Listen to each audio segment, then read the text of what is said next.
যে সনাতনী জাগরণ জোটের নেতা চিন্ময় কৃষ্ণ দাসকে গ্রেপ্তার করা হলো এবং তাকে জামিন শুনানিতে জামিন দেওয়া হলো না এবং তাকে আবার কারাগারে পাঠানো হলো। আমি যতটুকু জানি এটা নিয়ে সেই সনাতনীদের মধ্যে নানা রকম উত্তেজনা তৈরি হয়েছে। চিটাগাঙ্গে, রাউজানে নানা জায়গায় অপ্রীতিকর ঘটনা ঘটেছে, তাদের উপরে আইন শৃঙ্খলা বাহিনী এক ধরনের শক্তি প্রয়োগ করেছে। এই পরিস্থিতি তাতে অনেকে ভাবছেন যে কোথায় যাচ্ছে দেশের পরিস্থিতি, আসলে কেন হঠাৎ করে এই ধরনের পরিস্থিতি একটু জটিল হয়ে যাচ্ছে, যেখানে শান্ত হওয়ার কথা। আমরা নির্বাচন সংস্কারের দিকে এগোবো। কি মনে হয় স্যার, কোনো তথ্য আছে কিনা আসলে কেন এটা হচ্ছে, এর পিছনের কারণ কি?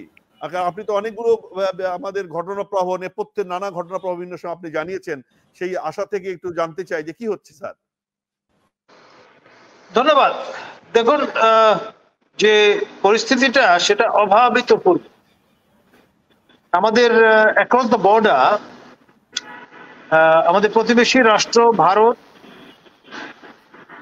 প্রথমে 25,000, পরবর্তীতে আরো 10,000, মোট 35,000 সেনা সমাবেশ ঘটিয়েছে এবং শর্ট রেঞ্জ মিসাইল ধরুন 70 কিলোমিটার পর্যন্ত কভার করে এরকম মিসাইল সংস্থাপন করেছে এবং আমাদের সিলেট সীমান্ত সংলগ্ন এলাকাগুলো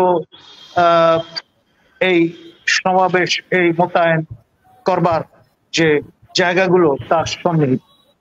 মণিপুরে আমরা জানি যে এক ধরনের সিমারিং অবস্থা, উত্তেজনাপূর্ণ অবস্থা প্রিভেল করছে, কিন্তু তার পাশাপাশি এই যে সমাবেশ সেটি নতুন মাত্রা নিয়ে আসতে পারে। আপনার পাকিস্তানে একাধিকবার ভারত সার্জিক্যাল স্ট্রাইকে গেছে। আমাদের এখানে এইসব ঘটনাকে প্রিটেক্সট হিসেবে ব্যবহার করে যদি সার্জিক্যাল স্ট্রাইক করে বসে তাহলে আমি অবাক হব না। এক, দ্বিতীয়ত আপনার আমাদের বিদগ্ধ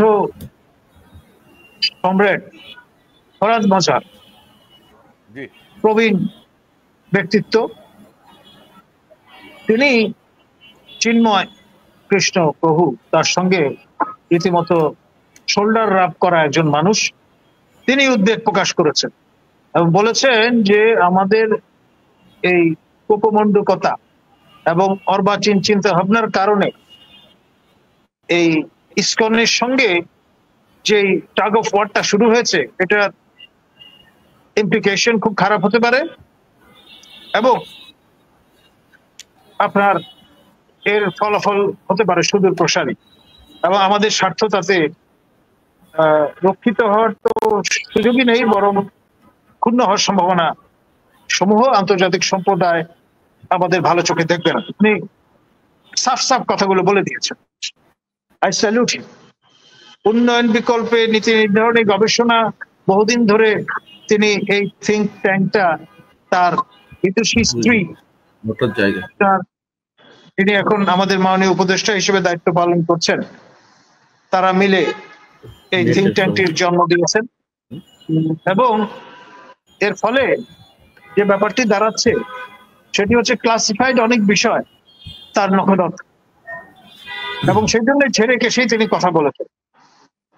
আর এই বার্তাটা কেমন একটা বার্তা দেবে আমাদের দেশ এবং সভ্যতা সম্পর্কে যে রাষ্ট্রপক্ষের আইনজীবী সাইফুলকে মৃত্যুবরণ করতে হয়েছে।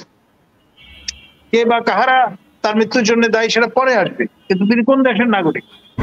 রাষ্ট্রপক্ষের আইনজীবী যদি তার প্রাণ হারাতে হয় তাহলে রাষ্ট্র কতটুকু প্রোটেকশন দিতে সক্ষম হচ্ছে, আইনের শাসন কি পরিমাণ, কোন মানের আছে, এইসব প্রশ্নগুলো কিন্তু আন্তর্জাতিক সম্প্রদায় তুলবে।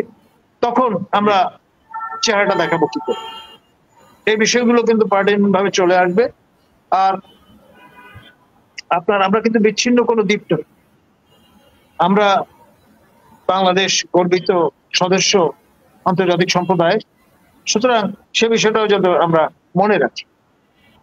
দেশে ভয়ঙ্কর একটা পরিস্থিতি এখন বিরাজ করছে। আমাদের শিক্ষাঙ্গন সবচেয়ে বেশি এফেক্ট বলবো। কলেজে ছাত্রদের এক কলেজের সঙ্গে আরেক কলেজের যে হুটোপুটি চলছে কদিন ধরে, ঢাকা শহরের জনজীবন বিপর্যস্ত হওয়ার উপক্রম হয়েছে এবং আপনার যে পরিমাণ ছাত্র ছাত্রী জখম হচ্ছেন সেটি আর যাই হোক সে মধ্যযুগীয় বর্বরতার সঙ্গে তুলনীয় অনেকে মনে করছেন। এখন আমাদের জ্ঞানের চর্চা যদি কম্প্রোমাইজড হয়ে যায় তাহলে এরকম পরিস্থিতি দেখা দিতে বাধ্য। সুতরাং আমি আহ্বান জানাবো আমাদের মাননীয় শিক্ষা উপদেষ্টাকে, তিনি আমাদের সহকর্মী ছিলেন, বর্ষিয়ান মানুষ, এখনো সময় আছে বিষয়গুলো নিয়ে কথা বলতে, তা না হলে আপনার পরিস্থিতি আরো ঘোলাটে হয়ে যেতে পারে। স্যার, আমি প্রশ্ন রাখতে চাই যে আপনি মাননীয় শিক্ষা উপদেষ্টার কথা বলেছেন তিনি যেন ব্যবস্থা নেন, কিন্তু কালকে আমরা এক ধরনের অসহায়ত্ব প্রকাশ করতে দেখেছি যে একজন উপদেষ্টা যে তারা আইন শৃঙ্খলা নানা চেষ্টা সত্ত্বেও এই যে সংঘর্ষ সেটি তারা এড়াতে পারেনি এই পরিস্থিতি। তারা আবেদন জানিয়েছে আলোচনার। আমরা কমপক্ষে 34টা কলেজের শিক্ষা প্রতিষ্ঠানের শিক্ষার্থীরা এই বিবাদে জড়িয়ে গেছে পক্ষ বিপক্ষে ভাগ হয়ে। আমরা কিছুদিন আগে ঢাকা কলেজে দেখেছি সিটি কলেজের সাথে এক ধরনের সংঘর্ষ।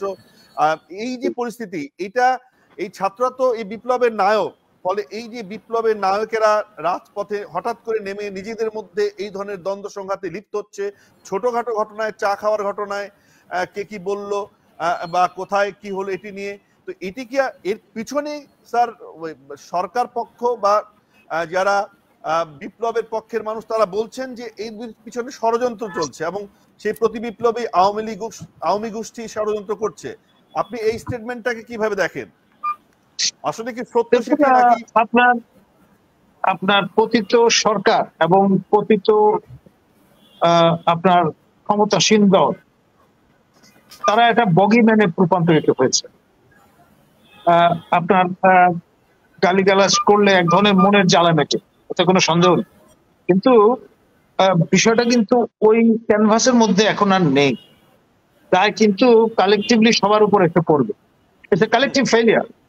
আমার কথা হলো যে আমরা বিপ্লবোত্তর একটি সমাজে বিপ্লবের যে স্পিরিট, আমার প্রিয় ছাত্র আবু সাইদ যে জীবন উৎসর্গ করলো, তার এই রক্তের সার্থকতা তো নিশ্চিত করতে হবে, তাই না? খালি মুখে মুখে আপনার লিপ সার্ভিস দিলে তো চলবে না।